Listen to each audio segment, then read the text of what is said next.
રાજકોટ જિલ્લાના ઉપલેટાના વતની આર્મીમાં 17 વર્ષની સર્વિસ પૂર્ણ થતા ઉપલેટા માજી સૈનિક મંડળ દ્વારા ભવ્ય સ્વાગત કરવામાં આવ્યું।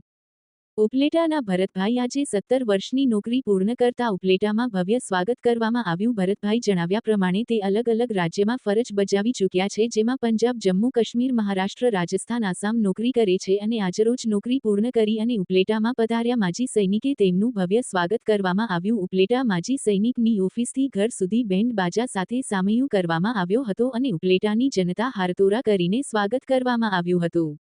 વિપુલ ધામેચા, ન્યૂઝ 14 ઉપલેટા। જય હિન્દ, જય ભારત। મારું નામ હું ભરત મેરામણભાઈ। હું ઇન્ડિયન આર્મીમાં 17 વર્ષ નોકરી કરીને આવ્યો અલગ અલગ સ્ટેટમાં, જેમ કે મહારાષ્ટ્ર, રાજસ્થાન, પંજાબ, જમ્મુ કાશ્મીર, આસામ, અલગ અલગ સ્ટેટમાં અલગ અલગ ડ્યુટી સેનાના તરફથી મળી મેં નિભાવી અને અલગ અલગ સ્ટેટના માણસો હારે ડ્યુટી કરવાનો મોકો મળ્યો। મને એમાં બહુ પ્રોત્સાહન મળ્યું અને બહુ જાણવાનું મળ્યું અને 17 વર્ષ નોકરી કરીને હું આવ્યો। એમાં ઉપલેટા માજી સૈનિકે મારું સ્વાગત કર્યું અને ઓફિસેથી મારું સન્માન કર્યું ઘર સુધી। એમાં મને બહુ આનંદ મળ્યો। ગામ લોકોએ મને બહુ પ્રોત્સાહન કર્યું, એનો હું ખૂબ ખૂબ આભારી માનું છું। જય હિન્દ, જય ભારત।